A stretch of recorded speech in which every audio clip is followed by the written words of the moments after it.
What's going on, ladies and gentlemen? Welcome back to the channel. Gibbon here today with a bit of Lawbreakers information. I'm not necessarily what you would call a news channel. I'm more of a I play games and chat about them a little bit type of channel, but I think this is actually quite important. Obviously, Thursday just gone, Lawbreakers effectively released their biggest changes and biggest sort of patch update throughout the lifespan of the actual game itself. And the biggest update that has come from this is obviously there's the boss leagues, or as they have affectionately titled it, the All-Star League session. So it's the competitive version of Lawbreakers. So when you think about it, any other game that you've played, like COD or like Overwatch or Rainbow Six Siege, there's a certain amount of games that you have to play to be able to be ranked. Within that mode, I think you have to play 10 games, I think it is, and you need to be level 5 to be able to go into the competitive mode itself. Now, the first thing is do I think that this is a good thing? Potentially, yes, but also at the same time, potentially no. I mean, we're not going to talk about PC numbers because we know that in terms of PC numbers, the PC numbers aren't high. But in terms of console, there are a lot more people playing this game on console now. Don't ask me for numbers, I don't have specific figures. I just know that there are more people on console playing it from when I played it last time, and it wasn't taking me any time whatsoever at all to get into games, particularly on EU servers, which was a lot of fun to actually get into. There's also a couple of maps, new maps written there. There's a new Blitz Arena. They've called it Gateway, which is almost like it feels like very much like Rocket League in terms of the way when you look at the actual map itself. And they've also done a little bonus update as well, which is where they've changed sort of a map variant. So Promenade Night variant that they used was quite well received, so to speak. So what they've done is they've opted to do an environment called Red Falls Blood Moon, so kind of like a Halloween version. But just coming back to the competitive side of things, yeah, I think it could work quite well, but the problem that I have is that the player base still isn't high enough for it to warrant that type of thing just yet.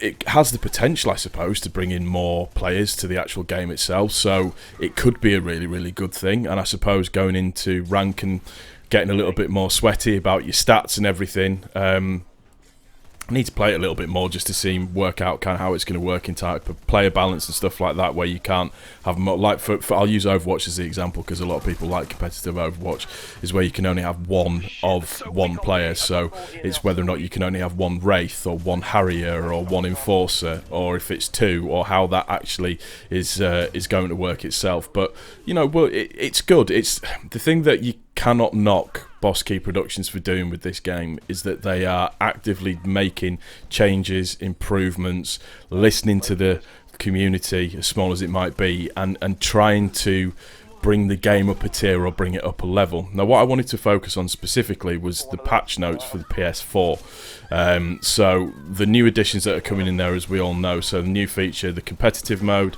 the linear tutorial mode, the voice chat. They've moved the voice chat functionality over from custom games to be a fully fledged feature, apparently to do with the feedback. Obviously, as I mentioned, we've got the Gateway, a Blitzball dedicated map, the new variant Red Falls Blood Moon, and you've got Blitzball themed stash drops. So I'm guessing in terms of armor, skins and stuff that you can get. So just have to try and wait and how that sees. So the actual proper themes, as they say, are character skins, weapon skins, account portraits, stickers, and kick decals. So we'll just have to kind of wait and how it sees. Now, there have been quite a few role changes throughout the actual full list itself, so just running into them quite easily and quite straightforward. Health regeneration, we're increasing the out of combat delay so that hopping from engagement to engagement takes more strategy. Increase the time it takes out of combat for health regen to start from 3 to 5 seconds. Now, as a more casual player, I'm not sure how I feel about that, because I always find that I get killed in between hopping from one engagement to another, so we'll just have to wait and see how that finds out. That could be a bit of a leveler and a bit of a balance for everybody, so hopefully that's a good thing. And there's little changes that they've done to Assassin. So the Arc Blade's healing per hit while Frenzy is active has been decreased from 70 to 55, and Frenzy replenishes all movement charges upon activation. So it's going to be a little bit more annoying in my opinion. Battle Medic, Firefly's number of charges increased from 4 to 6, and increased time between replenishing Firefly charges from 0.2 to 0.25 seconds. Why? that's literally nothing. Enforcer, base health reduced from 500 to 475. Enforcer's my bay, I'm not happy about that. Gunslinger, new Gunslinger's Omega headshot multiplier will now scale up based upon how long you charge your shots. Omega's minimum headshot multiplier is now 1.1, and Omega's max charge headshot multiplier is now 1.75. With Harrier, the base health is reduced from 450 to 425. Good.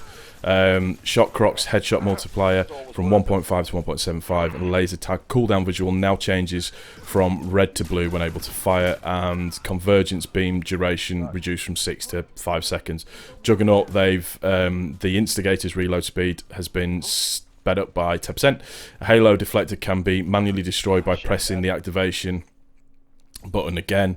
And then you've got with Titan, so the new thing with Titan is detonation indicator will now appear when a target is within rocket's explosion radius. Pulverizer's max damage increased from 125 to 175. Beautiful. And Titan can now kick and jump while Berserk is active. That's actually pretty cool. And then with Vanguard, Pulsar's damage radius lowered from 200 to 175. Pulsar's max damage lowered from 120 to 110. Hydra's time it takes to get to full fire rate has been increased by 7.5%. And upgraded Hydra's primary reticle and Meteor Shell's self-damage reduced from 100 to 50. And then with Wraith, we've got Spectre's fall off. Start distance increased from 600 to 750. Spectre's reload speed has been sped up by 25%. Wasp's minimum stab damage increased from 30 to 75.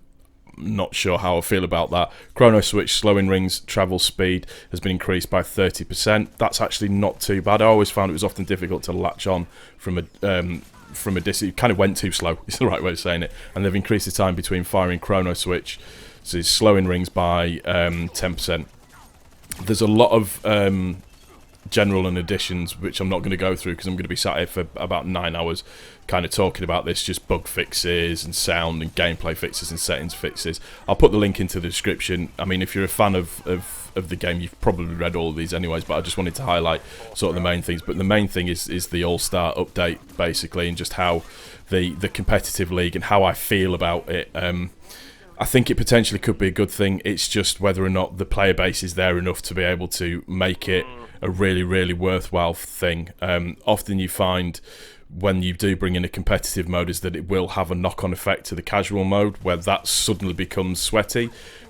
Logically, you would say that doing that would make casual mode a little bit more fun because people would be trying out different things when they're in groups together to see almost like the composition of a team works together. So we'll just kind of have to wait and see how that feels. How do you feel about the competitive mode? Do you think it's a good thing? Do you think it's a bad thing? The All-Star Blitzball thing at the same time as well, do you think that's a good thing? Do you think that's a bad thing? Like I said, I think Boss Key are to be commended for what they're actually doing with the game and making these improvements and changes. Let me know in the comment section down below. If you've enjoyed the video, please don't forget to click the like button. If you're new to the channel, please also don't forget to subscribe. This has been OG Gibbon, and we out of here. Peace. I got an A.